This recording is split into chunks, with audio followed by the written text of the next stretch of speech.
bonus kitobimizdan navbatdagi yangi darsni boshlaymiz. Bismillahirrohmanirrohim. Demak, darsimizni hada va hadihi kalimalari haqidagi gap bilan boshlaymiz. Bizga avvalgi darslarimizdan ma'lumki, hada va hadihi kalimalari ikkisi ham bu degan ma'noni bildiradi. Ammo ikkisini ham o'ziga yarasha ishlatilish o'rinlari bor.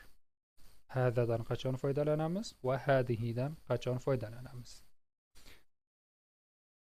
Arab tilida muzakkar va muannas qoidalar mavjudligi sabab ko'rsatish olmoshlari ham, ya'ni hada va hadihi kalimalari bular ko'rsatish olmoshlariga kiradi. Yaqin uchun muzakkar va muannas qoidalari mavjudligi sabab bular ham, ya'ni ko'rsatish olmoshlari ham muzakkarga va muannasga bo'linadi. Muzakkar jinsdagi so'zlarga nisbatan yoki predmet bo'lishi mumkin yoki shaxslar bo'lishi mumkin. Umuman muzakkar jinsdagi ismlarga nisbatan bu deyotganimizda yoki muzakkar jinsdagi narsalarni ko'rsatayotganimizda hadadan foydalanamiz. Va hadihidan esa muannas jinsdagi so'zlarni yoki muannas jinsdagi ismlarga nisbatan hadihini ishlatamiz. Demak, misollari bilan ko'rib chiqsak, jaddun bu bobo degani, abun esa ota degani, axun esa aka degani edi. Birikma olmosh qo'shilishi natijasida jaddi bo'lib meni bobomga aylandi, abi bo'lib meni dadam, axi bo'lib meni akamga aylandi. Bu qoida sizlarga ma'lum. Demak, bular hammasi muzakkar jinsda bo'lganligi sabab, ya'ni bu ismlar hammasi muzakkar jinsda bo'lganligi sabab biz bu shaxslarni ko'rsatayotgan paytimizda hada deb boshlaymiz gapni. Ya'ni hada jaddi, hada abi, hada axi. Hadihini esa muannas jinsga dedik. Demak, jaddatun, ummun, uxtun, bular hammasi muannas jinsda bo'lganligi sabab bu ismlar hammasi hadihidan foydalanamiz. Ya'ni hadihi jaddati, hadihi ummi, hadihi uxti. Ana shunday.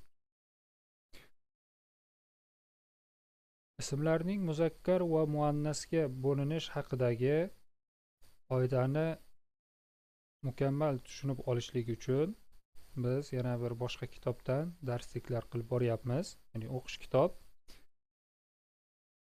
Kanalimizda axtarsangiz mana shu haqidagi dars ham chiqib keladi. O'zi qisqaroq dars, juda uzoq emas. Ko'rib olsangiz albatta foydali bo'ladi va qoida sizni zehningizda mukammal bo'lib qoladi inshaalloh. Endi bu darsimizga oid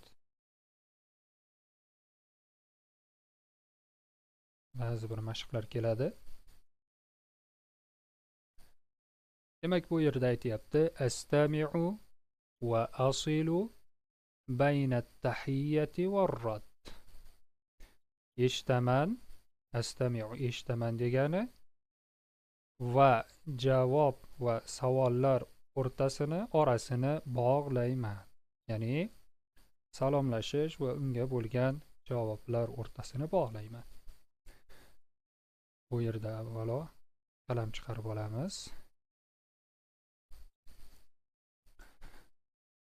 Demak, assalomu alaykum. Javob qaysi bo'ladi bu yerda? Siz buni qaytarishingiz kerak. Men vaqt beraman. Assalomu alaykum. Javob va alaykumussalam. Juda ham to'g'ri. Demak, bog'laymiz. Ikkinchi o'rinda masaul xayr. Masaul xayr. Javob nima bo'ladi? Qaysi biri? Juda ham to'g'ri. Masa'un nur. Demak, bog'laymiz. Demak, xayrli kech desa, nurli kech deb javob berayapti. Uchinchidan, kayfal hal? Javob juda ham to'g'ri va bizda boshqa variant ham qolmadi. Bi xayrin valhamdulillah. Ahvollar qanday? Yaxshi, Allohga shukr. Demak, bog'lab qo'yamiz. Mana shunday. Keyingi o'rinda aqra'u va ulahizu. Aqra'u va ulahizu. Demak, o'qiyman va mulohaza qilaman. Bu yerda kishilik olmoshlarini ba'zi birlarini o'rganamiz. Demak, men, sen, u degan so'zlar, bular kishilik olmoshi deyiladi o'zbek tilida. Bu yerda bu bola aytayapti, ana valid. Ana valid. Valid haqida o'tgan darslarimizda tanishgan edik. Demak, ana men degani, men validman deyapti. Men valid. Bu o'g'il bola. Va bu yerda esa ana amal. Ana amal. Men amalman deyapti. Va bu esa qiz bola. Demak, bizga ma'lum bo'ladiki, o'g'il bola ham, qiz bola ham men deyayotgan paytda anani ishlatishi mumkin. Ya'ni kishilik olmoshlari ham muzakkar va muannasga bo'linadi. Lekin birinchi shaxsda bo'linmaydi. Qandayki bu yerda ko'rib turibmiz. O'g'il bola ham ana deyapti, qiz bola ham ana deyapti. Va bu yerda esa aytishyapti, nahnu usratu sa'idah. Biz, kechirasizlar, nahnu usratun sa'idatun deyapti ekan. Biz baxtli oilamiz deyishyapti. Biz baxtli oilamiz. Nahnu degani biz degani, usratun oila, sa'idatun baxtli, baxtiyor degani. Rasmga ahamiyat bersak, bu yerda ota, ona, qiz, o'g'illar, bobo va buvi o'tiribdi. Ya'ni ikkala jins vakillari ham aralash holatda o'tirishibdi. Lekin bular birgalikda nima deyishyapti? Nahnu deyishyapti. Nahnu. Bu yerda ham bizga ma'lum bo'ldiki, biz deyayotganda ham muzakkarga va muannasga, ya'ni erkak jinsiga, ayol jinsiga oid deb ajratib turishga hojat yo'q ekan. Bizga ma'lum bo'ladiki, birinchi shaxslar o'zi haqida gapirayotgan paytda erkak bo'lsin, ayol bo'lsin yoki ular aralash bo'lsin, farqi yo'q, bitta so'zdan foydalanaveradi. Ammo muzakkar va muannas tushunchalari ikkinchi shaxsdan boshlanadi va bu qoidalar qat'iy. Bu qoidalar qat'iy bo'ladi. Demak, davom etamiz.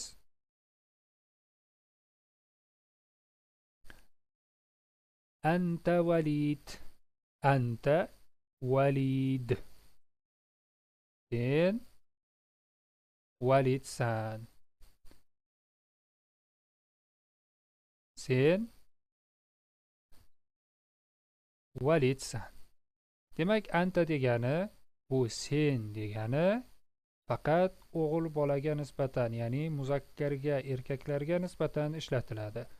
Ayollarga kelganda esa anti deymiz. Ya'ni anti amal. Anti amal. Mana bildik, amal qiz bola. O'g'il bolada anta, ya'ni ta'ni fathalik o'qiymiz. Qiz bolada esa anti, ta'ni kasralik o'qiymiz. Mana shu joydan farqlanadi. Lekin o'g'il bolaga anti yoki qiz bolaga anta deb gapirib bo'lmaydi. Va pastida huwa Xolid. Huwa Xolid. Bu endi uchinchi shaxs. Tepada ikkinchi shaxs haqida gaplashdik mana bu o'rinda. huva Xolid. Huva u degani. U Xolid deyapti. U Xolid. Demak, Xolid o'g'il bola. Va bu yerda esa qiz bolaga nisbatan aytishyapti hiya Fatima. Hiya Fatima. Hiya degani ham u degani, faqat bu qiz bolaga nisbatan u Fatima degani. Mana shu yerda darsimizni yakunlaymiz va bu o'rinda birikma olmoshlar, ya'ni egalik olmoshlari haqida keyingi darsda gaplashamiz. Birdan kishilik olmosh va egalik olmoshlarini aralashtirib o'tmaganimiz ma'qul. Toki buni mustahkamlab olganimizdan keyin bizga egalik olmoshini tushunishligimiz oson bo'ladi. Va sizlarga vazifa mana shu kishilik olmoshlarini yod olib, agar istasangiz kommentariyada bizga misollar tuzib jo'natsangiz bo'ladi. Misol uchun ana Ahmad yoki ana Zuhra yoki Fatima yoki Soliha. Nahnu masalan ailatun sa'idatun yoki usratun sa'idatun. Anta Muhammad. Shu kabi misollarni tuzib jo'natsangiz, biz sizga to'g'ri yoki noto'g'riligini tekshirib javob qaytarishga harakat qilamiz. Darslarimizdan foyda olyapsiz degan umiddamiz va agar darslarimiz yoqayotgan bo'lsa, o'z yaqinlaringizni kanalimizga taklif qilishni unutmang va ma'assalam, ila liqo.